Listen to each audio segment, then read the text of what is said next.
Hello friends, welcome. स्वागत है आपके अपने चैनल इग्नो गाइडेंस में और मैं आरती। चलिए, आज का जो वीडियो है ये ले लेते हैं BHDG 173। ठीक है, और इसमें आज हम ब्लॉक 2 लेंगे। ब्लॉक 2 में यूनिट 7 लेंगे, सामाजिक और सांस्कृतिक फीचर लेखन, क्योंकि आपका यूनिट फीचर लेखन का ही है। ठीक है, इसमें विषय का चयन और प्रस्तुति देखेंगे।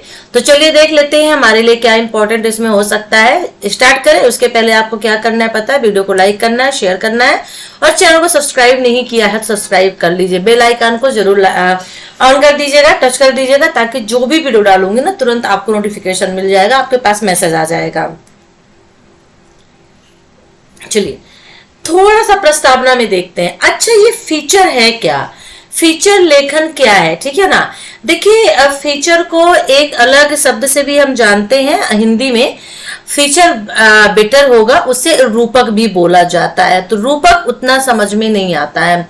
जनरली वो लोग समझेंगे जो लोग गांव में रहते हैं और जो लोग रेडियो वगैरह देखते हैं, तो जनरली रेडियो में एक टाइम फिक्स होता है, 8:30 9 का कुछ टाइम होता है, और उसमें एक बोला जाता है रूपक एक झलकी के रूप में। एक्चुअली ये है क्या, पहले हालांकि मैं पहले भी समझा चुकी हूँ, लेकिन इसको थोड़ा सा अभी भी समझ लेते हैं, थोड़ा सा देख लेते हैं क्या कि ये बार बार जो ये हमारा सब्जेक्ट ये फीचर है, फीचर लेखन है, तो आखिर ये फीचर लेखन है क्या। ठीक है ना। जो लोग ओल्ड नहीं देखे हैं वीडियो, फर्स्ट यूनिट से नहीं देखे हैं, तो उनके भी थोड़ा समझ में आ जाएगा कि आखिर ये फीचर लेखन क्या है। तो देखिए, फीचर लेखन जो है वो क्या है।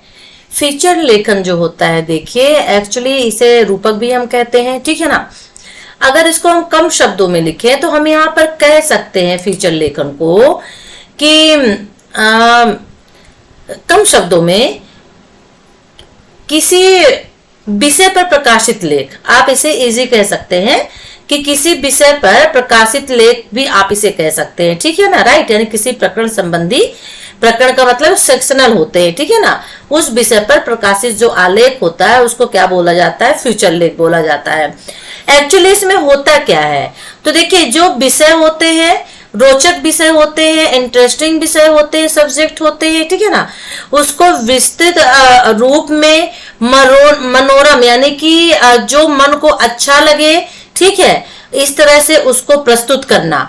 और साथ ही साथ में इसका उद्देश्य क्या होता है, तो इसका उद्देश्य होता है लोगों का मनोरंजन का सूचना देना, यानी इंफॉर्मेशन देना, और इंटरटेन मनोरंजन करना, साथ ही साथ में अवेयर यानी जागरूक करना लोगों को।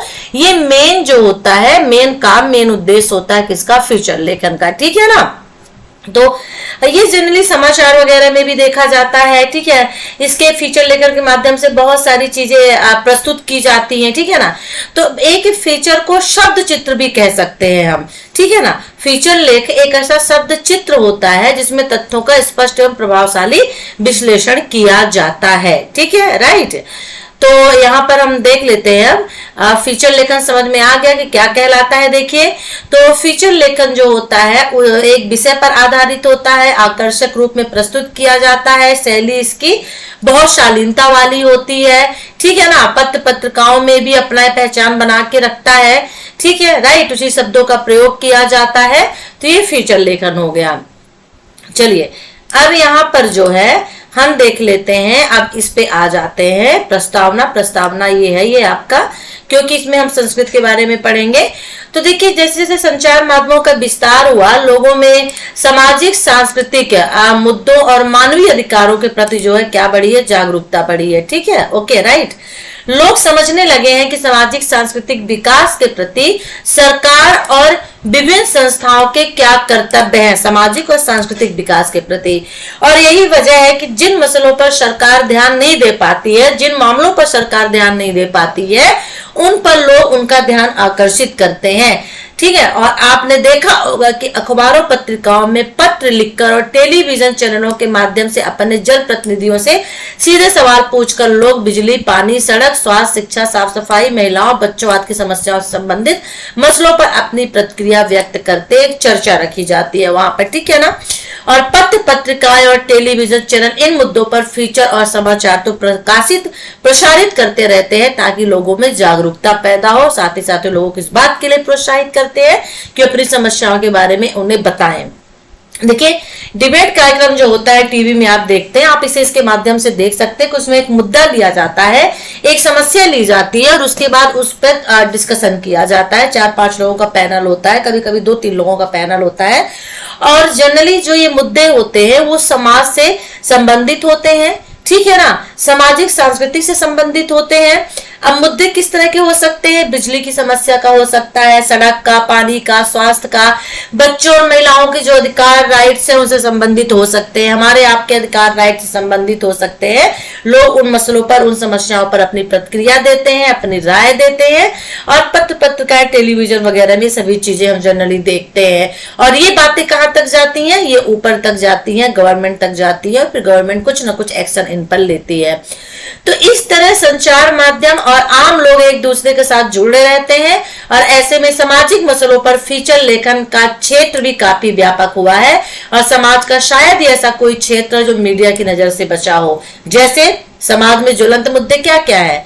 बाल विवाह, दहेज की समस्या, झाड़ फूक, टोने टोटके यानी अंधविश्वास वाले, तांत्रिकों बाबाओं की धोखाधड़ी या चुड़ैल सत्ती घोषित करने वाली महिलाओं को मार डालने की घटना हो, या फिर चाहे पंचायतों द्वारा अव्यवहारिक रूढ़वादी फैसले थोपने का, जैसे खाप पंचायत होती है, इस तरह के मामले देती है, ठीक है ना। सरकार की लापरवाही के कारण संक्रामक जो रोग होते हैं वो फैलते हैं। स्कूलों में व्यवस्था इतनी अच्छी नहीं होती है, उसके प्रति भी बहुत सारे ऐसे मुद्दे होते हैं जिनको उठाया जाता है और लोग उसको क्या करते हैं, संचार के माध्यम से उसको आगे बढ़ाते हैं और वो बात ऊपर तक जाती है, ठीक है, राइट। तो यहाँ पे विचार प्रकट करते हैं। और इसी तरह से ऐतिहासिक धरोहर की उपेक्षा, लोक संस्कृत जो परंपराएं होती हैं वो लुप्त हो चली हैं। मंची जो कलाकार होते हैं, थिएटर के जो कलाकार होते हैं, उनका जब सम्मान उनको नहीं मिलता है, आदर उनको नहीं मिल पाता है, तो लोग, मीडिया और सामान्य लोग अपने विचार प्रकट करते हैं फीचर के माध्यम से, ठीक है ना। तो अगर कोई लोक परंपरा, संगीत, वाद्य, नृत्य, गायन, अभिनय, चित्रकारी, दस्तकारी आदि लुप्त हो रही हो तो उसे बचाने का प्रयास भी यहाँ पर किया जाता है, ठीक है ना। तो उन पर अब देखिए, ये सब चीजें हमने पढ़ लिया। अब किस तरह से किया जाता है? तो जिस तरफ उनका ध्यान देने की, यानी कि मान लीजिए ऐसी सब चीजें हो रही हैं, ठीक है ना, लेकिन ऐसा ना हो, ठीक है ना, राइट, ये सब चीजें हो रही हैं, मान लीजिए उनकी सराहना करनी चाहिए, हमें उन्हें बचाना चाहिए, संरक्षित करना चाहिए, लेकिन ऐसा नहीं हो रहा हो तो उनकी तरफ ध्यान देने की जरूरत होती है। और ध्यान देने के लिए मसलों पर अक्सर लेख, समाचार पत्र, पत्रिकाएं, ये सभी चीजें, फीचर आदि का प्रकाशन होता है। और इस तरह पत्रकारिता में सामाजिक सांस्कृतिक विषयों का काफी विस्तार हुआ और उन पर फीचर लिखना अन्य विषयों की अपेक्षा सरल माना जाता है, ठीक है ना। और इन विषयों में अधिकांश लोगों की रुचि होती है, इसके प्रकाशन पर भी अधिक बल दिया जाता है, फीचर लेखन पर, ठीक है। अब देख लेते हैं सामाजिक फीचर से क्या मतलब है, क्योंकि सामाजिक सांस्कृतिक फीचर हम पढ़ेंगे तो सामाजिक फीचर से क्या मतलब है यहाँ पर, ठीक है। अब देखिए सामाजिक फीचर, अभी जस्ट हम ऊपर जो चीजें पढ़ के आए हो आप सामाजिक में लिख सकते हैं। समाज के जो मुद्दे होते हैं, ठीक है ना, उन चीजों को उठाना। तो देखिए समाज में व्यक्ति, समुदाय और जाति, वर्ग, ये लोग रहते हैं और इन्हीं से जुड़ी जो संबंधित समस्याएं होती हैं, ठीक है, और इन्हीं समस्याओं पर जो भी फीचर लिखा जाता है वो सामाजिक फीचर कहलाएगा। तो समाज में रहने वाले व्यक्तियों, समुदाय, जाति, वर्गों संबंधित, आप ऐसा भी लिख सकते हैं कि समाज में रहने वाले व्यक्तियों, समुदाय से संबंधित समस्याओं पर लिखा गया फीचर सामाजिक फीचर कहलाता है, ठीक है, राइट। और लेकिन कुछ टाइम से हम देख रहे हैं कि इसमें बहुत सारे बदलाव देखने को मिले हैं, चाहे वो पत्रकारिता की जगत में हो, चाहे वो प्रकाशन में हो, प्रसारण में हो। सुविधा के लिहाज से विषयों को अलग अलग क्षेत्रों में विभाजित कर लिया गया है, आर्थिक, सामाजिक, राजनीतिक, और इनके अलग अलग फीचर आने लगे हैं। तो खेल, आर्थिक मुद्दे, वैज्ञानिक उपलब्धियां, रहन सहन, फैशन, आर्ट, ठीक है ना।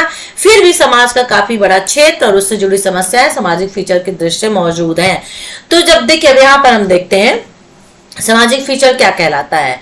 अब देखिए मान लीजिए यहाँ पर आप कह सकते हैं कि वैज्ञानिक उपलब्धियां इतनी सारी हो चुकी हैं, टेक्नोलॉजी आ चुकी है और इकोनॉमिकल डेवलपमेंट भी हो चुका है, और साथ ही साथ में यहाँ पर हम एजुकेशन के मामले में भी बहुत आगे बढ़ चुके हैं। भले हम इनमें कितनी भी तरक्की कर ली हो, कितनी भी प्रोग्रेस हमने ना कर ली हो, लेकिन हमारा जीवन पहले से काफी सुविधा संपन्न हो चुका है। इस चीज को हम एक्सेप्ट करते हैं और मानते हैं, और दुनिया की सूचनाएं जो है हमें आसानी से प्राप्त हो जाती हैं। हम अपने देश में, लेकिन अपने देश में, अपने कमरे में, अपने घर में बैठे बैठे हम दूसरे देश के बारे में पूरी जानकारी लेते रहते हैं। तो दूसरे देशों की जीवन शैली अपनाने के मामले में हम उदार साबित हो रहे हो, लेकिन हमारे विशाल समाज का काफी बड़ा तबका अब भी अनेक प्रकार की रूढ़ियों, अंधविश्वासों और सामंती परंपराओं से जकड़ा हुआ है। मतलब हम दूसरे देश के पाश्चात्य सभ्यता को अपना रहे हैं, उनके फैशन को अपना रहे हैं, हमें वो अच्छा लग रहा है, लेकिन आज भी हमारा जो एक समाज है, उस समाज की एक ऐसा तबका है, एक ऐसा वर्ग है जो इन सब चीजों से बहुत दूर है। वो अंधविश्वासी है, रूढ़वादिता है, वो पुराने दक्कनूसी बातों को मानता है, आज भी उस चीज को फॉलो करता है। ठीक है, तो छुआछूत, सांप्रदायिक वैमनस्यता किसी न किसी रूप में बनी हुई है, और हमारे देश के करीब आधी आबादी ठीक से पढ़ना लिखना भी नहीं जानती है। तो आर्थिक रूप से जो कमजोर लोग होते हैं, उनके बच्चे स्कूल नहीं जा पाते हैं, पेट भर वो भोजन नहीं खा पाते हैं, और इसके लिए उन्हें क्या करना पड़ता है, मजदूरी करना पड़ता है। ठीक है ना। तो कई समाजों में गरीबी के कारण अपने बच्चे बेचने की घटनाएं भी सामने आ चुकी हैं। पेट पालने के लिए लोग अपने बच्चे को बेचते हैं। ये सामाजिक जो फीचर होता है उसके अंतर्गत आएगा, आपको लिखना होगा। ठीक है। अब सरकार ने गरीब और अभावों में जी रहे लोगों के लिए रोजगार और जीवन यापन योजनाएं बहुत सारी लागू की हैं, बहुत सारी योजनाएं बनाई गई हैं, लेकिन सरकार भी इसके प्रति जो है क्या है, लापरवाह हो जाती है, उदासीन हो जाती है। योजनाएं तो कागज में बनी रहती है, कागज में ही दब जाती है, लोगों तक के पहुंच नहीं पाती हैं। जो पैसे या फिर जो उनको मटेरियल, जो भी उनको खाद्य पान दिया जाता है, खाद्य सामग्री दी जाती है, वो उन तक पहुंच ही नहीं पाती और उसमें सक्सेस ही नहीं हो पाते हैं। लड़कियों की शिक्षा, उनके स्वास्थ्य के मामले में पढ़े लिखे समाज में भी पुराना नजरिया आज भी मौजूद है। बाल विवाह, दहेज, तलाक, बलात्कार, चारित्रिक लांछन, ये सभी जनरली महिलाओं में देखे जाते हैं, जो आज भी हमारे समाज में है। लड़की टॉप जींस में अगर बाहर निकल जाती है, उसके साथ कुछ ऐसा एक्सीडेंटल केस हो जाता है, XYZ रेप वगैरह जैसी चीजें, छेड़छाड़ की चीजें, तो आज भी हम लड़की को ही गलत समझते हैं। हमारा जो नजरिया देखने का है वो ये कहता है किस तरह से वो क्यों गई है पहन के। लड़के ने किया, उस पर कोई दोष उंगली नहीं उठती है, क्योंकि वो लड़का है, वो क्यों गई, उसने ऐसे कपड़े क्यों पहने, उंगली उस पर उठती है। तो ये हमारा समाज है। तो दूर दराज के गांवों में सड़क, बिजली, स्वास्थ्य, शिक्षा जैसी बुनियादी सुविधाओं का अभाव होता है। यही समस्याएं हैं, और जो समस्याएं समाज में है उन्हीं को एक फीचर बना करके प्रस्तुत किया जाता है, वही आपका सामाजिक फीचर हो जाता है। ठीक है, अब इसे और समझाएं क्या? अब मुझे नहीं लगता है कि और इसमें समझाना पड़ेगा। जैसे खाप पंचायत हो गई, बहुत ही कट्टर पंचायत मानी जाती है। ठीक है ना। तो उसके जो निर्णय होते हैं, सरकार भी उनमें कोई इंटरफेयर नहीं कर सकती है। तो ये क्या है, ये दक्कनूसी बातें हैं, पुराने टाइम की चली हुई बातें हैं, जो आज भी उन लोग रूढ़वादिता को मानते हैं, और लेकिन सरकार भी कुछ नहीं कर सकती। तो इस पे भी एक फीचर बनाया जाता है।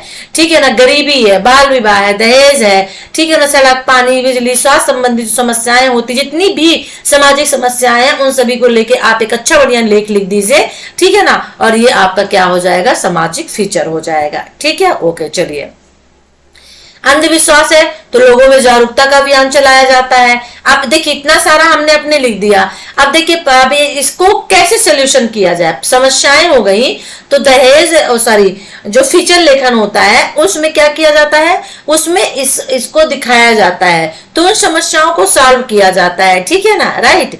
तो जैसे यहाँ पे हम कह सकते हैं, मान लीजिए पंचायत है, और पंचायत ने अपनी सहमति से विवाह में दहेज और फिजूल खर्ची पर रोक लगाई है। बहुत से लोग ऐसे होते हैं जो अपनी पसंद से शादी कर लेते हैं, तो पंचायतों से उनको बाहर कर दिया जाता है, गांव से उनको बाहर कर दिया जाता है, उनको गांव निकाला दे दिया जाता है, उनको राशन पानी नहीं दिया जाता है। तो ये समस्याएं पे फीचर लेख बनाया जा सकता है। ठीक है ना। आगे जो नशा मुक्ति है, जो शराब वगैरह लोग पीते हैं, महिलाओं ने इसके लिए कदम उठाया और उसमें उनको बहुत सक्सेस भी इसमें प्राप्त हुई है। पंचायत ने गांवों में महिलाओं को आर्थिक रूप से आत्मनिर्भर बनाने के लिए बहुत सारे कार्यक्रम चलाए हैं। बिजलीकरण जो होता है, स्वच्छता अभियान जो है, सभी चीजें जो गांव में चलाई जाती है, बहुत से ऐसे गांव हैं जो आदर्श बनकर सामने उभरे हैं और बहुत ऊपर आए हैं। अंधविश्वास के खिलाफ नुक्कड़ नाटक चलाए जाते हैं गली गली, मोहल्ले मोहल्ले में। तो ये क्या है, जागरूकता अभियान चलाया जाता है। सरकारी गैर सरकारी संगठनों में, ग्रामीण और आदिवासी इलाकों में अनेक विकास कार्यक्रम चलाए गए हैं। ठीक है ना, ये सभी है। तो समाज में ऐसी अनेक समस्याओं और सामाजिक विकास, पिछड़े दलितों लोगों के उत्थान के लिए चल रहे प्रयासों को लेकर सार्थक फीचर लिखे जा सकते हैं। तो समझ में आया। अब एक विषय फीचर यही होता है ना कि एक विषय पर, एक प्रकरण पर, एक विषय पर क्या करना, फीचर बनाना। ले लीजिए ना, अंधविश्वास ले लीजिए, दहेज ले लीजिए, ठीक है ना, नशा मुक्ति ले लीजिए, स्वास्थ्य ले लीजिए, सड़क ले लीजिए, बिजली की समस्या ले लीजिए और उस पर एक फीचर लिख दीजिए। आप एक टॉपिक उठा दीजिए और अच्छा बढ़िया 20 मिनट 25 मिनट का आधे घंटे का लिख डालिए। ये होता है। सामाजिक फीचर के लिए विषय का चयन कैसे करते हैं, ठीक है ना। देखिए, सबसे पहले सामाजिक परंपराएं यानी निम्नलिखित क्षेत्रों से संबंधित विषय चुने जा सकते हैं। सामाजिक फीचर के लिए इंपॉर्टेंट हो सकता है, ठीक है। सामाजिक जो परंपराएं होती हैं, जो रूढ़वादी होती हैं, अंधविश्वासी होती है, लेकिन हमें फॉलो करना पड़ता है, वो सामाजिक परंपराएं हो गई, ठीक है। फिर बुनियादी समस्याएं कुछ होती जो वजह से महिला को लेकर के और सड़क को लेकर के, पानी को लेकर के, शिक्षा को लेकर के, ये बुनियादी शिक्षा, सड़क, बिजली, पानी, ये बुनियादी, स्वास्थ्य, ये बुनियादी समस्याएं हो गई। आप ये ले लीजिए। महिलाओं, बच्चों, बुजुर्गों की समस्याएं। महिलाओं की समस्याएं क्या होती है, सबसे पहले पाबंदियां होती घर से बाहर न जाने के लिए, ठीक है ना, बाहर काम न करने के लिए, साथ ही साथ में कम उम्र में विवाह कर देना, दहेज मांगना, बाल विवाह करना, सती प्रथा, सभी चीजें हो गई। बच्चों की समस्याएं होती कि उनको स्कूल नहीं भेजा जाता है कम एज में ही, और साथ ही साथ में उनको बाहर काम के लिए भेज दिया जाता है। बुजुर्गों की समस्याएं, तो ये समस्याएं हैं। सांप्रदायिक सौहार्द यानी जब धर्म की बात आ जाती है, दो रिलीजन्स की बात आ जाती है, तो ये कुछ विषय हैं जो आप सामाजिक फीचर के लिए ले सकते हैं और लिख सकते हैं। तो सामाजिक फीचर के लिए विषय का चयन किस तरह से करें, ठीक है ना। ओके, चलिए सिर्फ इंपॉर्टेंट लेंगे जो इंपॉर्टेंट है। सामाजिक फीचर से कुछ भी आ जाए आप बड़े आराम से लिख सकते हैं, क्योंकि हमने आपको बता दिया। सामाजिक समस्याओं से संबंधित सामाजिक समस्याएं यही है जो अभी हम आपको ऊपर पढ़ा चुके हैं। जैसे मान लीजिए कि गांवों की अपेक्षा शहरों में अधिक सुविधाएं उपलब्ध होती हैं, और ये बिल्कुल 100% सत्य है, उसे कोई भी इनकार नहीं कर सकता है, ठीक है। और ये धारणा काफी हद तक सही है, लेकिन शहरों में भी काफी बड़ा समुदाय ऐसा है जो अभावों में जीता है।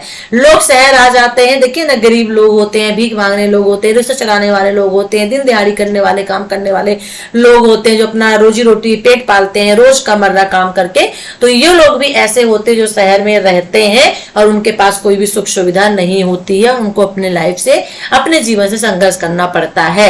जिन शहरों में कल कारखाने, रोजगार के अवसर अधिक है, वहां ऐसे लोगों की संख्या अधिक पाई जाती है, जहां पे फैक्ट्रियां वगैरह ज्यादा होती है, ठीक है ना, वर्कर जो वहां काम करते हैं, मजदूर लोग जो होते हैं। जिन शहरों में इस तरह के अवसर कम है, वहां नौकरी पेशा, व्यवसाय या दूसरे कारोबार में लगे लोगों की संख्या अधिक होती है। ग्रामीण क्षेत्रों में खेती से गुजारा ना हो पाने में रोजगार की तलाश में लोग शहर की ओर आ जाते हैं। पढ़े लिखे युवा के अलावा कम व अनपढ़ लोगों का भी पलायन महानगरों की ओर तेजी से बढ़ रहा है। कल कारखाने, फैक्ट्रियों में जो वर्कर मजदूर होते हैं, वहां पे पढ़ने लिखे होने की आवश्यकता ही नहीं होती है। थोड़ा सा उनको माइंड चाहिए होता है, और कौशल उतना इंपॉर्टेंट नहीं होता है जितना कि इंपॉर्टेंट होता है कि श्रम करने की क्षमता होनी चाहिए, कि वो मेहनत कर ले, लेबर वगैरह का काम वो कर लेते हैं, ठीक है ना। तो इस तरह से महानगरों में भी जनसंख्या का तेजी से विस्फोट हुआ है, और जिससे बुनियादी सुविधा जुटा पाना सरकार की चुनौती बन गई है। रोजगार के अवसर उपलब्ध न हो पाने के कारण लोग भी महानगर की ओर, बड़े शहरों की ओर बढ़ रहे हैं। अब जब बड़े शहरों के लोग आ रहे हैं, जो अनपढ़ लोग हैं, जो कम पढ़े लिखे हैं, तो क्या होता है, ठीक है ना। आप क्या करते हैं, आ तो जाते हैं महानगर में, बड़े शहरों में, कचरा बिनने लगते हैं, कबाड़ी लोग होते हैं, दिहाड़ी मजदूर होते हैं, दिन भर काम करते हैं, सड़कों के किनारे ठेले खोमचे लगाकर लोग बैठ जाते हैं, या फिर घरों में जो औरतें लोग होती हैं झाड़ू पोछा बर्तन का काम करने लगती हैं। घरेलू नौकर के रूप में भी लोग आजीविका का साधन ढूंढ लेते हैं, यानी काम करते हैं और अपना जीविका चलाते हैं, ठीक है ना। तो आवास की सुविधा उपलब्ध न होने के कारण नालों के किनारे गंदी बस्तियों में, झुग्गी झोपड़ियों में रहते हैं, और ना उन्हें पीने का पानी साफ मिलता है और ना ही अच्छा भोजन कर पाते हैं, और गंभीर बीमारियों की चपेट में आ जाते हैं। तो सामाजिक समस्याओं से संबंधित फीचर लेकर यदि पूछता है, सामाजिक फीचर लेकर पूछेगा, तो ऊपर का आप लिखेंगे जो सबसे ऊपर में बताया है, सामाजिक समस्याएं कौन कौन सी हैं, ठीक है। तो ऊपर का टॉपिक लेके भी आप लिख सकते हैं, और साथ में ये भी आप लिख सकते हैं, ठीक है ना। देखिए, गांवों में शहरों की तरह भीड़ भाड़ नहीं होती है, ज्यादा अधिक वाहन भी नहीं होते हैं, स्वच्छ हवा भी वहां पे मिलती है। कचड़े और गंदे नालों के किनारे बस्तियां ना होने के कारण शहरों जैसी बीमारियां भी गांव में नहीं होती है, यानी बीमारियों के खतरे गांव में कम होते हैं। लेकिन गांवों के लोग अक्सर भू जल पर आश्रित होते हैं, और पिछले कुछ सालों से जमीन के अंदर का जल लगातार प्रदूषित हो गया है, तो उन्हें भी बीमारियों का खतरा बना हुआ है। कल कारखाने फैक्ट्रियां तो नहीं है, उतने वाहन नहीं है, लेकिन भूजल जो है, जो जमीन के नीचे का पानी है, अब वो प्रदूषित हो गया है, जिसकी वजह से वो भी बीमार होने लगे हैं। और इसके अलावा शहरों के अपेक्षा गांव में रोजगार के अवसर कम होने के कारण साधारणहीन परिवारों को भूखे रहने और बच्चों में कुपोषण की समस्याएं भी पैदा हो गई हैं। तो इस तरह से इसको एक्सप्लेन करके आप लिख सकते हैं। 2 हो गए टॉपिक, एक शहर का, एक गांव का। अब ग्रामीण इलाकों में लोग प्राय खेती पर आश्रित होते हैं। अब वो खेती तो कर रहे हैं, लेकिन सिंचाई के साधन, बिजली की सुविधा, खाद बीज वगैरह जो होता है वो भी उनको नहीं मिल पाता है। इन समस्याओं का सामना भी उनको करना पड़ता है। दूर दूर तक जो होता है, गाँव में स्कूल नहीं होता है और हॉस्पिटल नहीं होते हुए तो बहुत दूर होते हैं। शिक्षा और स्वास्थ्य संबंधी जागरूकता अभियान भी वहां ठीक से नहीं चलाए जाते हैं। जनरली बच्चे फर्स्ट या सेकंड क्लास पढ़ के, पहली दूसरी पढ़ के क्या करते हैं, प्राथमिक शिक्षा के बाद स्कूल ही छोड़ देते हैं। बहुत सारी बीमारियां होती हैं, ठीक है ना, जो उनको घेरे रहती है, तो वो हॉस्पिटल में जाने की बजाय क्या करते हैं, झाड़ फूंक, टोने टोटके का सहारा लेते हैं। गांव मुख्य सड़क से भी नहीं जुड़े होते हैं और वहां पे आवागमन के साधन यानी कि यातायात के साधन भी इतने नहीं होते हैं। लोगों को जो है जनरली पैदल काफी चलकर जाना पड़ता है या फिर बस या रेलगाड़ी पकड़नी पड़ती है। तो ऐसे में अनेक बच्चे दूर दराज के स्कूलों में शिक्षा के लिए जाने से भी डरते हैं, ठीक है ना। तो ये है यहाँ पर सामाजिक समस्याएं जो है वो कौन कौन सी हो सकती हैं, तो आप इसको लिख सकते हैं, ठीक है ना। ओके, चलिए अब क्या हो, अब इतनी समस्याएं हो गई हैं तो अखबार और पत्रिकाओं में इन समस्याओं संबंधित समाचार अक्सर प्रकाशित होते हैं। फिर भी फीचर के लिए विषय लगातार प्रासंगिक बने होते हैं। तो सामाजिक समस्याओं पर आधारित फीचर लिखते समय तथ्यों और बुनियादी हकीकत का पता लगाने के लिए संबंधित क्षेत्र का भ्रमण यानी वहां घूमना, वहां के लोगों से बातचीत करने की जरूरत पड़ सकती है। आप कहीं के बारे में कुछ लिख रहे हैं तो आपको सबसे पहले वहां का सर्वे करना पड़ेगा, वहां के लोगों से जाके मिलना पड़ेगा, देन इसके बाद उसको आपको लिखना पड़ेगा, ठीक है। महिला, बच्चों, बुजुर्गों की समस्याएं मुझे इंपॉर्टेंट नहीं लगता है, इसको ऊपर हमने आपको ऑलरेडी बता ही दिया है। सबसे शुरू में ही मैंने आपको सामाजिक समस्या बता दिया है, सामाजिक फीचर, उसके अंतर्गत जितनी समस्याएं बताई हैं वो आप बड़े आराम से यहाँ पर लिख सकते हैं, ठीक है ना, राइट। ओके, चलिए सामाजिक विकास के लिए चल रहे हैं प्रयास। सामाजिक विकास के लिए क्या, समाज में अशिक्षा, अंधविश्वास, महिलाओं के प्रति संकुचित नजरिया, जो मैंने कहा ना, ये जॉब नहीं कर सकती, सर्विस नहीं कर सकती, इस तरह के कपड़े नहीं पहन सकती है वगैरह वगैरह, खाना बनाने के लिए, ये सब इस संकुचित नजरिया होता है। कुछ समस्याएं, कुछ कुरीतियों से निजात पाने के लिए सरकारी गैर सरकारी स्तर पर अनेक सराहनीय प्रयास किए जा रहे हैं। तो सामाजिक विकास के लिए कौन कौन से फीचर लेखन के प्रयास, फीचर लेखन के माध्यम से प्रयास किए जा रहे हैं। क्वेश्चन ऐसा पूछ सकता है कि सामाजिक फीचर लेखन से आप क्या समझते हैं और सामाजिक विकास के लिए कौन कौन से फीचर लेखन है, कौन कौन से कार्यक्रम चलाए जा रहे हैं, तो फिर आपको ये लिखना पड़ेगा यहाँ पे, ठीक है ना, राइट। ओके, असम में वही अंधविश्वास उन्मूलन, झाड़ फूंक, जादू टोना, तावीज, भूत चुड़ैल, मानता से बाहर निकलने की कोशिश में लोग जुड़े हुए हैं। लोग क्या, तांत्रिक लोग उनको जाल में फंसाकर अपने तांत्रिक बाबाओं पर कानूनी शिकंजा कसे जाते हैं। तो ये सभी चीजें हैं। बिजली की समस्याएं, पानी की समस्याएं, स्वास्थ्य की समस्याएं, शिक्षा की समस्याएं, ये समस्याएं कुछ आप टॉपिक बना के लिख लीजिए। बुनियादी सुविधाओं के साथ पर्यावरण संरक्षण, अंधविश्वास उन्मूलन, दहेज, तलाक, महिलाओं की उपेक्षा, कुरीतियों के खिलाफ भी बहुत सारे फीचर लेखन यहाँ पे किए जा रहे हैं। सामाजिक फीचर से क्या तात्पर्य है, सामाजिक फीचर के कितने प्रकार हो सकते हैं, जो ऊपर मैंने आपको बताया था, ठीक है ना। कौन कौन से बुनियादी फीचर, सामाजिक और ये चीजें जो 4-5 थे वो वही है। और सामाजिक विकास संबंधी फीचर लेखन में विषय का चुनाव करते समय किन बातों का ध्यान रखना चाहिए, देखिए क्वेश्चन इंपॉर्टेंट आपके लिए हो सकता है। सामाजिक समस्याओं संबंधित फीचर लेखन में मुख्य रूप से किन बातों का ध्यान रखा जाता है, जो भी हम ऊपर पढ़ के आए, ठीक है ना। ओके, चलिए इसका नीचे भी अगर आंसर दिया होगा तो हम देख लेंगे बोध प्रश्न 1 का, ठीक है ना, 2 और 3। अच्छा, सामाजिक फीचर का उद्देश्य क्या होता है। अब देखिए क्या है, सामाजिक फीचर अगर लिखा जाता है तो इसका कोई उद्देश्य होगा। तो पत्रकारिता को जनतंत्र का 5वां स्तंभ कहा जाता है, ठीक है। और इसलिए सामाजिक विकास या इसके लिए चल रहे प्रयासों में मीडिया की भूमिका महत्वपूर्ण हो जाती है।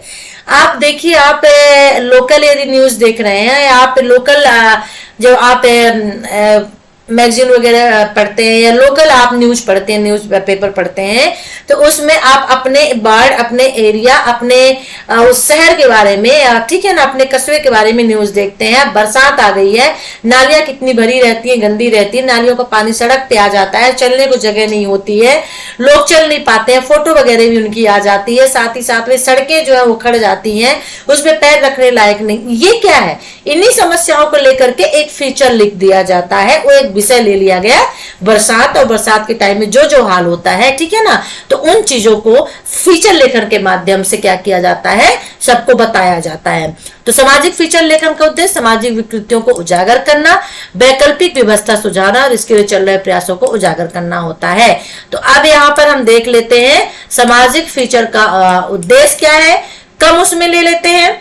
सबसे पहला उद्देश्य होता है इसका सामाजिक विकृतियों को उजागर करना, जो भी सामाजिक विकृतियां, बुराइयां, विकृतियां का मतलब जो भी बुराइयां होती हैं उनको उजागर करना, उनको बाहर लाना, ठीक है ना। फिर दूसरा क्या है, वैकल्पिक व्यवस्था सुझाना। भाई अब आप कोई सामाजिक बुराइयां, कोई सामाजिक समस्याएं बता रहे हैं तो आप उसका उपाय भी तो बताएंगे ना, तो उसकी जगह में क्या दूसरा हो सकता है, तो वो व्यवस्था सुझाना हो गया। और ठीक है, और साथ ही साथ में तीसरा आप ले लीजिए कि जो भी प्रयास किए जाते हैं उनको उजागर करना होना चाहिए, ठीक है ना। अब यह काम अखबार पत्रिकाएं कर रहे हैं, मगर कई बार देखने में आता है कि लेखन समस्याओं को रेखांकित कर भर देना, मतलब आपने पेपर में छाप दिया, बता दिया, सिर्फ इतना काम नहीं होता है, बल्कि समस्याओं को उजागर करने के साथ साथ फीचर लेखन का एक कर्तव्य बनता है कि दूसरे समाजों से उदाहरण ढूंढ कर लाए जिनके चलते सामाजिक परिवर्तन है, विकास के रास्ते खुले हैं। आपने बता दिया आपकी कॉलोनी में प्रॉब्लम है, बरसात है, नालियां भर गई, सड़क भर गई, आप चल नहीं पा रहे हो, इतना काम नहीं है। आप एक एग्जाम्पल ढूंढिए ना कि दूसरे कॉलोनी में, दूसरी जगह पे क्या है, वहां पे ऐसा नहीं है तो क्या रीजन है, वहां क्या क्या सेफ्टी पॉइंट मतलब अपनाए गए हैं, तो वो भी काम करना आपके लिए होगा। तो सिर्फ सरकारी योजनाओं की कमजोरियां, उनमें बढ़ती जा रही अनियमितताओं को ही बताना फीचर लेखक का काम नहीं होता है, ठीक है ना। सामाजिक समस्याओं को उजागर करके उन्हें दूर करने का प्रयास करना भी मेन काम होता है फीचर लेखक का, ठीक है।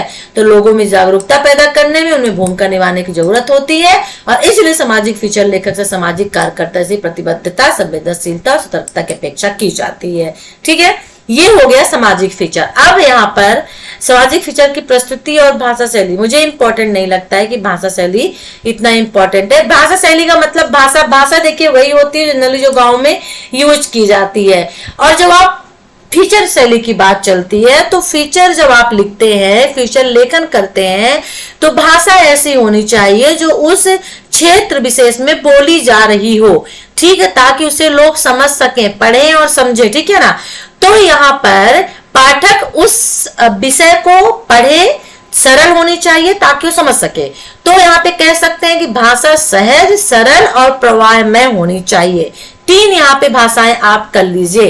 कौन कौन सी कर लीजिए, क्योंकि फीचर लिखते समय भाषा और शैली खास तौर पे ध्यान रखा जाता है, क्योंकि सभी विषयों के फीचर सभी वर्गों के पाठक द्वारा पढ़े जाते हैं, इसलिए भाषा पहली सहज, दूसरी सरल, तीसरी प्रवाहमय होनी चाहिए। यानी शब्द द्रुह यानी कठिन नहीं होने चाहिए, और जो विचार वहां पे रखे गए हैं वो उलझे हुए नहीं होने चाहिए, ठीक है ना। ऐसा होने पर बात चाहे कितनी महत्वपूर्ण क्यों ना हो, पाठक के सिर के ऊपर से निकल जाती है। इसलिए बातचीत की शैली में उसे प्रस्तुत करने की कोशिश करनी चाहिए, और बातों को क्रम से रखा जाना चाहिए। जिस बात को एक जगह पर शुरू किया जाए उसे विस्तार से बताते हुए वहीं पर खत्म कर दिया जाए। ये नहीं कि मैं यहाँ पे सामाजिक पढ़ा रही हूँ और आपको बीच में सांस्कृतिक पढ़ाने लगूं फीचर लेकर, और फिर बाद में आके सामाजिक पढ़ाने लगूं, तो आपके समझ में नहीं आएगा। मैं सामाजिक फीचर लेकर एक टॉपिक मैंने उठाया है, उसको कंटिन्यू कर रही हूँ, देन सांस्कृतिक पढ़ूंगी, समझ में आपके आ जाएगा। तो जो बात जहां पे स्टार्ट की गई है क्रमबद्ध करते हुए आगे बढ़ाते हुए उसको खत्म कर दिया जाए, उसके बाद दूसरी बात को आगे बढ़ाना चाहिए। तो यहाँ पर यदि क्वेश्चन आपसे पूछ लेता है कि सामाजिक फीचर की प्रस्तुति की भाषा और शैली कैसी, सामाजिक फीचर की भाषा शैली बहुत अच्छी है। यहाँ पर बहुत आराम से आप टॉपिक बाय टॉपिक ले सकते हैं। भाषा सहज होनी चाहिए यानी, और आसान, सरल होनी चाहिए, प्रवाहमय होनी चाहिए, ठीक है ना। और जो भाषा है दुरूह और उलझे हुए नहीं होने चाहिए।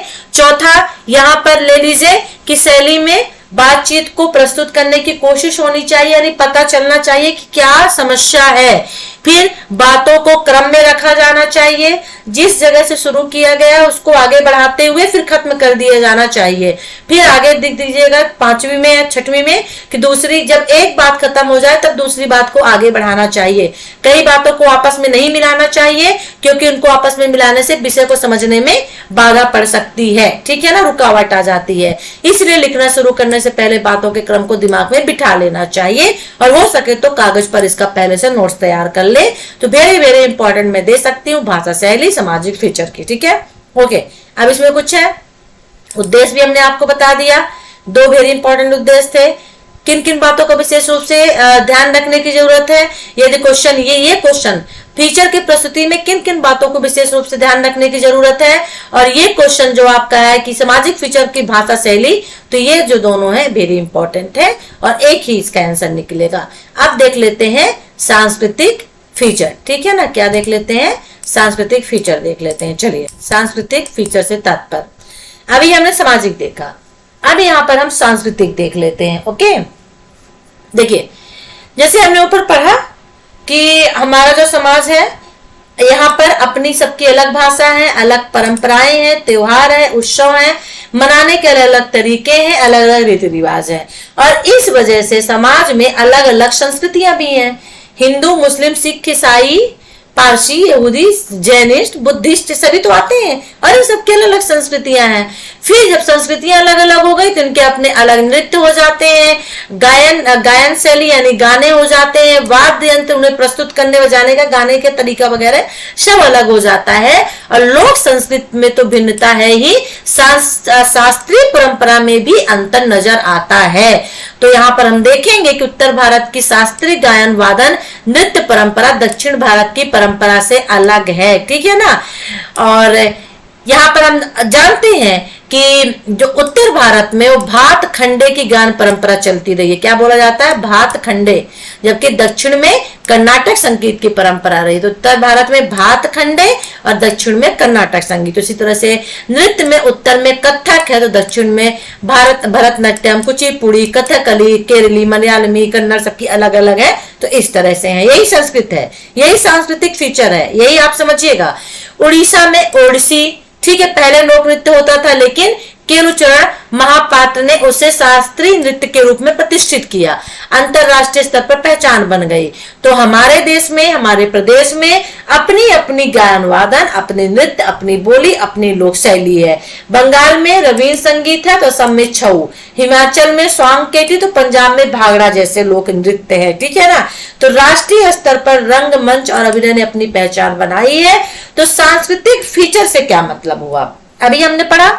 तो सांस्कृतिक फीचर से तात्पर्य उन सभी मंची कलाओं से है जो भी हम ऊपर पढ़ के आए हैं। सभी स्टेट के अपने अलग अलग नृत्य हैं, अलग अलग गायक है, यानी गायन आप कह सकते हैं, ठीक है, अलग अलग वाद्य हैं।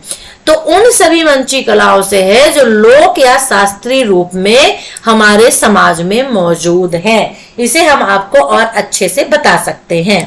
तो देखिए, सांस्कृतिक फीचर से तात्पर्य उन सभी कलाओं से है, मंची कलाओं कह लीजिए, उन सभी कलाओं से है जो लोक या शास्त्रीय रूप में हमारे समाज में मौजूद होते हैं, और उन्हें हम एक विषय को लेकर के फीचर के रूप में प्रस्तुत करते हैं, ठीक है ना। तो हर त्योहार और उत्सव एक सांस्कृतिक आयोजन की परंपरा होती है। कहीं पे पुरुष और स्त्री दोनों मिलकर इसमें भाग लेते हैं और कहीं अलग अलग लेते हैं। पंजाब में भांगड़ा मुख्य रूप से पुरुषों द्वारा किया जाने वाला नृत्य होता है, तो गिद्धा महिलाओं का नृत्य होता है।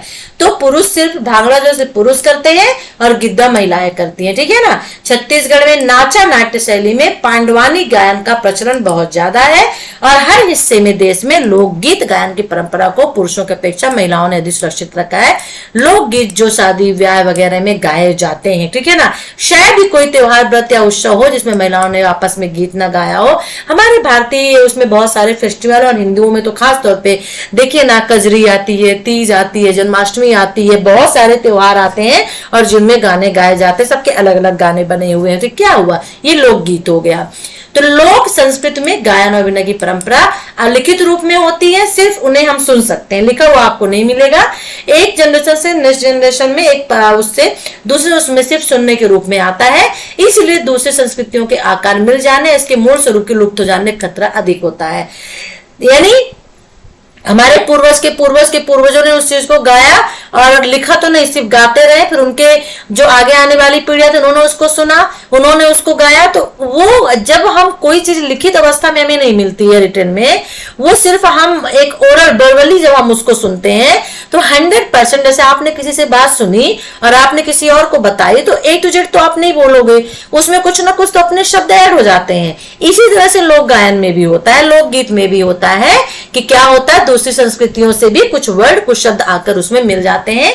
तो जो मूल चीज होती है वो वहां पर खत्म हो जाती है, उसको खत्म होने का खतरा होता है। ठीक है, जैसे व्यवसायिक संगीत कंपनियों ने कुछ लोक गायकों को राष्ट्रीय स्तर पर प्रतिष्ठित करने के नाम पर लोकगीत के मूल स्वरूप को काफी नुकसान पहुंचाया है।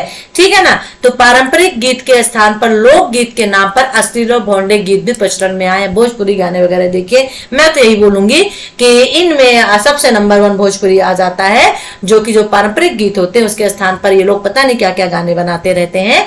तो इसका नतीजा भी निकलता है कि जो लोक वाद्य होता है, जो लोकगीत होता है, जो पुराने टाइम का होता है, वो धीरे धीरे खत्म होने लगता है। जैसे देखिए होरी, कजरी, चैती, अल्लाह, बिरहा, लोरकी, नचारी, सोहर, गीत विवाह, गारी जैसे उत्तर भारत के पारंपरिक गीतों में काफी विकृत आ गई है। अब उसके गाने के तरीके बहुत बदल गए हैं, बहुत बेकार हो गए हैं, उनमें अब अपने वर्ड लोग यूज करने लगे हैं या उनका गायन बंद हो चुका है।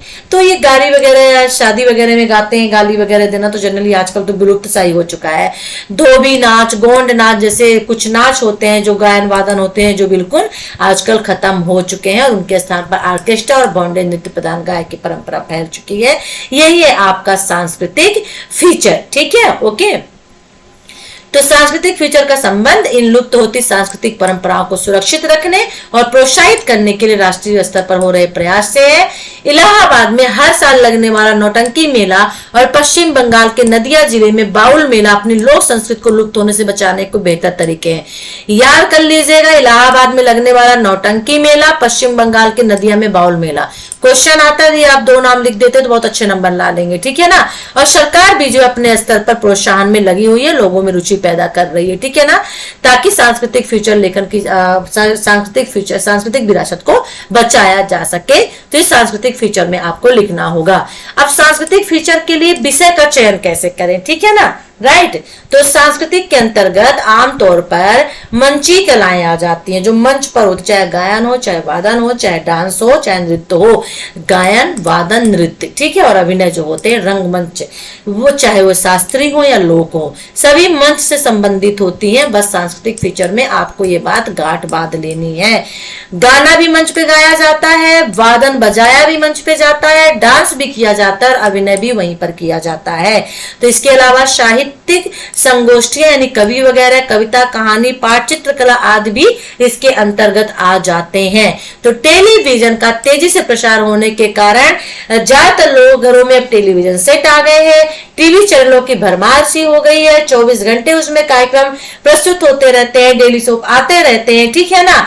और फिल्में और टेलीविजन ही हमारी संस्कृति का अब अहम हिस्सा बन गए हैं। अब कोई भी रंगमंच पे, थिएटर पे देखने नहीं जाता है, लोग थिएटर पे तो मूवी देखने जाते हैं या टीवी या घर में ही लोग देखते हैं, ठीक है ना। तो सांस्कृतिक फीचर के दायरे में इन्हें भी शामिल किया जाता है। सिनेमा और टेलीविजन कार्यक्रमों पर फीचर की परंपरा काफी समृद्ध हुई है और हर अखबार और पत्रिका इस क्षेत्र से संबंधित खबरों, कलाकारों, साक्षात्कार कार्यक्रमों की समीक्षाएं प्रमुखता से प्रकाशित करते हैं।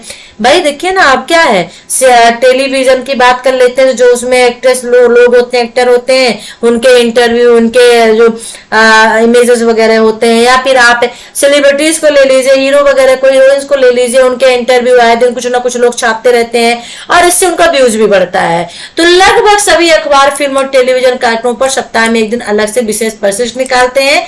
बिल्कुल, अखबार का तो है ही, सैटरडे संडे फिक्स होता है इनका। और बाकी सांस्कृतिक आयोजनों की खबरें तो दैनिक समाचारों में प्रकाशित होती है या शहर के लिए अलग से निकाले जाने वाले परिशिष्ट में शामिल कर दी जाती है, ठीक है। तो यदि हम सांस्कृतिक फीचर के लिए निम्नलिखित क्षेत्र से संबंधित विषय चुन सकते हैं, तो सांस्कृतिक फीचर के कौन कौन से क्षेत्र होते हैं, सांस्कृतिक फीचर के कौन कौन से विषय होते हैं, तो संगीत आ गया इसके अंतर्गत, नृत्य आ गया, अभिनय आ गया, चित्रकला, साहित्य, फैशन, रहन सहन आ गया। अब इनको आप देख लीजिए, मैं एक्सप्लेन नहीं करूंगी, जो मैंने एक्सप्लेन किया है वही यहाँ पे है। संगीत में आप लेंगे तो पुराने भी लेंगे, नए भी लेंगे, नृत्य में भी लोग लेंगे, नए भी लेंगे, सभी चीजें यहाँ पर आ जाएंगी, तो इन्हें आप देख लीजिए। संगीत में 3 भागों में संगीत को आप बांट दीजिए, ये देख लेते हैं, शास्त्रीय, लोक और सुगम संगीत। सुगम संगीत के अंतर्गत भजन, कीर्तन, गजल आ जाता है, ठीक है। और शास्त्रीय के अंतर्गत देखिए जो दक्षिण और उसमें जो डाइवर्ट हो जाता है, बढ़ जाता है, और लोक में जो लोकगीत होते ही हैं, ठीक है ना, राइट। पॉप संगीत का भी काफी प्रचलन हुआ है, तो इसको भी आप ले सकते हैं। पंजाबी गीत का भी काफी प्रचलन हुआ है, तो इसको भी आप ले सकते हैं। अगर हम नृत्य में आते हैं, हो सकता है आपसे एक ही विधा पूछ दे, सांस्कृतिक फीचर से आप क्या समझते हैं और नृत्य फीचर लेखन को बताइए, है ना, नृत्य विधा को बताइए। तो संगीत भी, नृत्य भी संगीत की एक विधा है, ठीक है ना। और वादन की तरह नृत्य की भी 2 धाराएं हैं, शास्त्रीय और लोक, ठीक है। शास्त्रीय परंपरा में कथक, भरतनाट्यम, कथकली, कुचिपुड़ी, ओडिसी, मोहिनी अट्टम आदि आ जाते हैं। और लोक नृत्य में हर प्रांत में अनेक रूपों में प्रचलित है, ठीक है ना। एक नृत्य, समूह नृत्य, नृत्य वाटिका, बैले आदि का प्रचलन हुआ, जिसे देख लीजिए। और अभिनय यानी नाटक होता है। और टेलीविजन जो धारावाहिक देखते हैं, इसमें अभिनय, नायक, नायिका, खलनायक, सह नायक, विदूषक के रूप में भी इसमें दिया जाता है, ठीक है, राइट। ओके, तो इंपॉर्टेंट तो था, वो था आपका सांस्कृतिक फीचर लेखन, ठीक है। ओके, अब क्या इंपॉर्टेंट हो सकता है? साहित्य हम नहीं लेंगे, फैशन, रहन सहन भी नहीं लेंगे, इसको तो आप अपने से भी लिख सकते हैं। सांस्कृतिक फीचर लेखन से क्या तात्पर्य इंपॉर्टेंट हो सकता है? लोक संस्कृति के संरक्षण संवर्धन में सांस्कृतिक फीचर किस प्रकार सहायक सिद्ध होगा? टेलीविजन वगैरह के माध्यम से, अखबार के माध्यम से चीजों को बताना, लाना, लेके आना, ठीक है ना। जो उनके लिए विशेष स्पेशल कार्यक्रम चलाए जाते हैं टेलीविजन वगैरह में, और अखबार वगैरह में भी विक्री तौर पर भी कुछ चीज रखी जाती है, कुछ सेगमेंट रखे जाते हैं लोक संस्कृति के, ठीक है ना। ये देख लीजिएगा, इंपॉर्टेंट हो सकता है। अब उद्देश्य क्या हो सकता है? सकारात्मक, नकारात्मक दोनों चीजें साथ में होती हैं, ठीक है ना। ओके, समाज को उनसे अवगत कराना सांस्कृतिक फीचर का मकसद होना चाहिए। समाज को सांस्कृतिक फीचर से अवगत कराना यानी अवगत कराना। संगीत और नृत्य, नाटक, संगीत और नाटक, नृत्य और जो मंची कलाएं हैं, ये क्योंकि अब खत्म हो रही हैं, तो इनके साथ साथ गायन, वादन, नृत्य, अभिनय की परंपराएं जो खतरे में हो रही हैं, जो खतरे में है, जो विलुप्त हो रही हैं, उनकी परंपराओं के बारे में जानकारी देना, ठीक है। उनके संरक्षण संवर्धन के लिए लोगों को जागरूक बनाने की कोशिश करने, ये मेन उद्देश्य होते हैं। सांस्कृतिक फीचर का अर्थ सिर्फ मंची कलाओं या फैशन संबंधी कार्यक्रमों की खबरें देना, समीक्षा करना बंद नहीं होता है। इनका मकसद होता है परंपराओं और संस्कृति के संरक्षण संवर्धन के लिए लोगों में जागरूकता पैदा करना। तो संस्कृति का संरक्षण और संवर्धन ये भी शामिल कर लीजिएगा, लोगों में जागरूकता पैदा करना। भाषा शैली वही है जो हमने आपको ऊपर बताया था, ठीक है। अब क्योंकि इसमें क्या होता है, मंच सज्जा होती है, जहाँ पे जिस जगह पे कोई थिएटर मंच में किया जाता है, तो मंच को सजाया जाता है ताकि अच्छा लगे, है ना। और प्रकाश की, लाइट की व्यवस्था की जाती है, म्यूजिक सिस्टम होता है, ध्वनि संयोजन होता है, तकनीकी प्रयोग वहां पे किए जाते हैं, संवाद वहां पे बोले जाते हैं, निर्देशन, डायरेक्टर भी वहां पे होता है, वो बताता है, परिधान, वस्त्र वगैरह भी जरूरी होता है। इनके लिए तो इन बारीकियों को समझना भी जरूरी होता है। और इसी तरह साहित्य पर फीचर लिखने वाले से उम्मीद की जाती है कि उसकी साहित्य में गहरी रुचि और उसमें चल रही गतिविधियों की भी जानकारी उसे हो, क्योंकि फैशन और सिनेमा पर लिखने का प्रचलन इन दिनों खूब चल रहा है। और ज्यादातर पत्र पत्रिकाओं में प्रवेश करने वाले लोग, युवा इतने आकर्षित भी होते हैं, ठीक है ना, राइट। तो सांस्कृतिक फीचर लेखन के प्रति गंभीरता ना होने की वजह से अभी तक हिंदी में सिर्फ मनोरंजन की चीज बना हुआ है, और दूसरी और अनेक भाषाओं में सिनेमा, फैशन, संगीत आदि गंभीर लेखन की परंपरा काफी पहले शुरू हो चुकी है, ठीक है ना। तो किसी भी चीज को लिखने के पहले उसके क्षेत्र विशेष के बारे में, बारीकियों के बारे में जान लेना, कौशल होना यानी कि उसको हुनर होना चाहिए, और इसके बाद फीचर लेखन की कोशिश करनी चाहिए लिखने की, पहला। दूसरा, सांस्कृतिक लेखन के लिए विषय का चुनाव करते समय लेखन के उद्देश्यों को पहले से निर्धारित कर लेना चाहिए कि क्या क्या इसके उद्देश्य हैं, तभी सार्थक और गंभीर सांस्कृतिक फीचर लेखन संभव हो सकेगा। और उसकी गरिमा बनाए रखी जानी चाहिए, जो गरिमा है सांस्कृतिक फीचर की भाषा में उसको होना चाहिए, यानी तत्सम शब्दों की भरमार कर दी जाए, ऐसा नहीं होना चाहिए। शैली में भी सहज प्रभाव आवश्यक होता है, ठीक है, ओके। राइट। तो मुझे लगता है हाँ ये यूनिट फिनिश्ड हो गई है। समाज से जुड़ी समस्याओं पर फीचर लेखन सामाजिक फीचर लेखन होता है। सामाजिक परंपराएं, बुनियादी समस्याएं, बच्चों, बुजुर्गों, महिलाओं, सामाजिक जागरूकता पैदा करना ये विषय है, ये समस्याएं हैं। ठीक है। सामाजिक फीचर लेखन का उद्देश्य सामाजिक समस्याओं को उजागर करने के साथ साथ लोगों में जागरूकता पैदा करना। तो पहला हो गया सामाजिक समस्याओं को उजागर करना, दूसरा लोगों में जागरूकता पैदा करना। ठीक है। यदि आप विषय का चुनाव करते हैं कौन कौन सी सावधानी रखनी चाहिए, तो किस समस्या पर आप लिखने जा रहे हैं, उसका मकसद क्या है, और एक ही विषय को प्रस्तुत करते समय बातों को क्रम में रखना चाहिए और उसके बाद दूसरी बात शुरू करनी चाहिए। भाषा सरल और सहज होनी चाहिए। ठीक है, राइट, ओके। सांस्कृतिक फीचर के अंतर्गत संगीत, नृत्य, अभिनय, साहित्य, फैशन, रहन सहन, सिनेमा, टेलीविजन संबंधित आते हैं। ठीक है, ओके, राइट। चलिए, तो ये जो हमारा यूनिट है ये फिनिश्ड हो चुका है। वीडियो अच्छा लगे तो लाइक कर दीजिएगा, शेयर कर दीजिएगा। एक वीडियो में सिर्फ एक यूनिट को लेंगे, लेंदी है। नेक्स्ट में आर्थिक फीचर को ले लेंगे। इतना इंपॉर्टेंट नहीं जितना कि सामाजिक और सांस्कृतिक फीचर है, लेकिन फिर भी जो इंपॉर्टेंट होगा इसको और साथ में दूसरा जो यूनिट होगा उसे ले लेंगे। ठीक है ना। तो हमारे ग्रुप से जुड़ जाइए। वीडियो के डिस्क्रिप्शन बॉक्स पे लिंक दिया हुआ है टेलीग्राम एंड व्हाट्सएप का। अच्छा लगे तो कमेंट जरूर कर दीजिएगा। नेक्स्ट वीडियो के साथ फिर मिलेंगे। Take care, bye.